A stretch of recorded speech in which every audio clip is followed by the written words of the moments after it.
I realized at some point when I got into real estate investing that there were some people that I looked up to that I wanted to learn from. And there was something that differentiated them from everyone else. And that was they were putting themselves out there, right? This is 2017, 2018. And they were on YouTube or they had a podcast that I was learning from. And I started sidling up to these folks. They became friends, they became partners, they became clients. I basically started mimicking what people were doing that I had close access to. So it made it real to me. It's like, if they can do it, I can do it, right?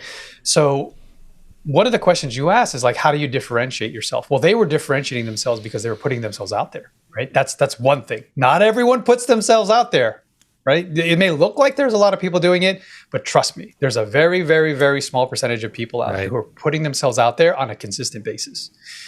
And when I started to recognize that this was the differentiator, me just putting my thoughts and my lessons learned and my experience and documenting the journey, which if you know and love Gary Vee as I do, he was the first one that sort of incepted, he Leo DiCaprio'd me and put that idea like, dude, you need to document your journey.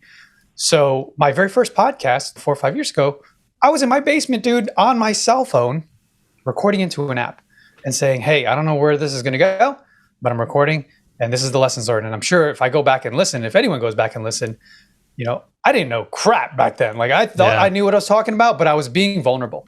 That's the key.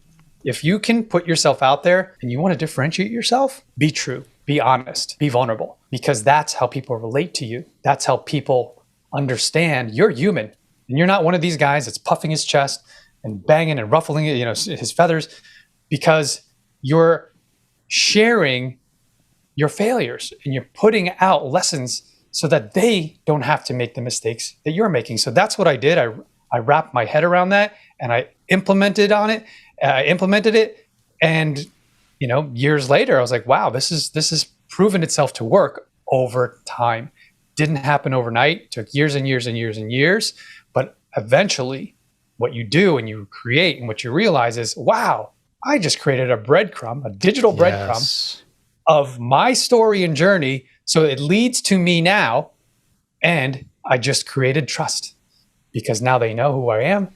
They like what I'm saying and they like me, hopefully. And then now they trust me by the time we shake hands at a meeting or a virtual thing like this or a podcast. They're like, I just want to continue hanging out. I just want to work with you. Now that was all done. And we have our mutual friend, Rory, who talks about it's the digitization of your reputation. Yes. I just call it your online reputation. And that's what we're doing.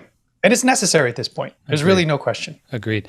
So in the spirit of Stephen Covey, beginning with the end in mind, you mentioned a couple really powerful words about why this personal branding work, this digitization of reputation matters. One of which is trust. And then the other, this kind of breadcrumb trail, the body of knowledge and thought leadership that comes from doing it. So let's fast forward a bit. Maybe the engineering leader listening has never even thought about putting themselves out there before. And they're asking that question, why do this? Take us to the end game, Erik. Why would you suggest this matters in the world of business and career, and what's the end?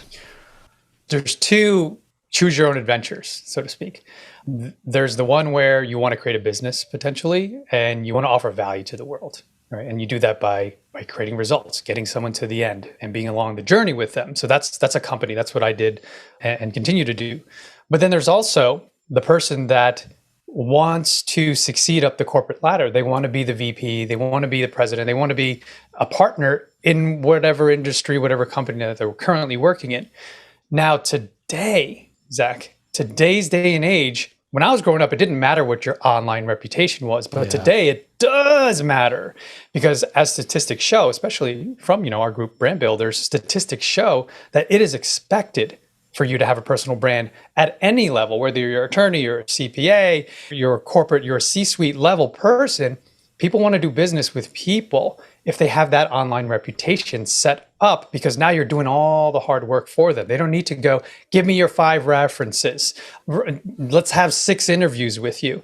If you're putting yourself out there through podcast guesting or a podcast, or you have a book, or you speak on stage, whatever it is, where you're putting yourself out there, there's a way for people to access your life and whatever version of it you want to put out there, right? A lot of people are very private. They don't put their family or whatever it is. It's up to you, really, truly. You have control over the narrative, over the visuals, over the story that people will consume when deciding if they want to work with you.